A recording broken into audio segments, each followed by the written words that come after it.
Assalamu alaikum. Welcome to the Best English Grammar channel. Today we have a new lecture, lecture number 2 part B, and we will start the topic present indefinite tense. But before starting the video, if you are new on my channel, so subscribe my channel, and if you like the video, so press the like button. So let's start the video. The topic is present indefinite tense. In each tense is identified by its helping verb and verb. So identification of each tense will be identified by its helping verb and verb. The form of verb that will be used in present indefinite tense, that will be the first form, that is known as the present form, and the tense that shows the fact, that is known as present indefinite tense. Helping verb that we will use in this tense will be do and does. I, we, you, they or singular or plural noun, these are the subject that when we will use, so we will use this do helping verb. And with he, she, it or singular noun subject, we will use does.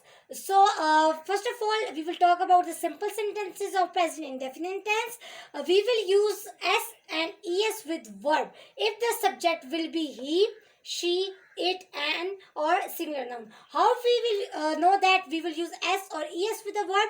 The verb which ends at x, o, sh, ch, double s, we will use es.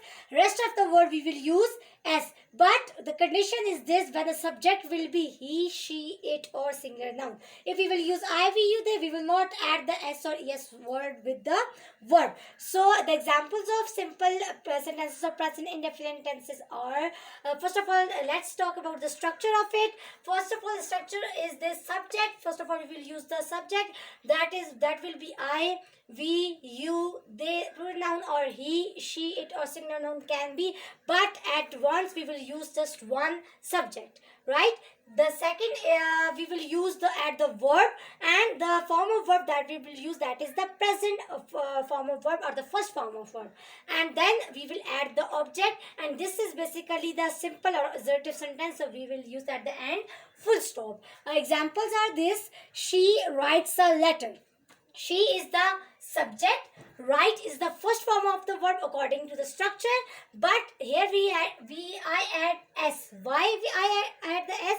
Because it ends at e and the subject is she, so I will use s with it, not es with this. A letter is an object, and at the end I use the full stop. Second example is this: that I win the match. I is this subject, and second, we will not use s or es with the verb because the subject is I, not he, she, it or a singular noun.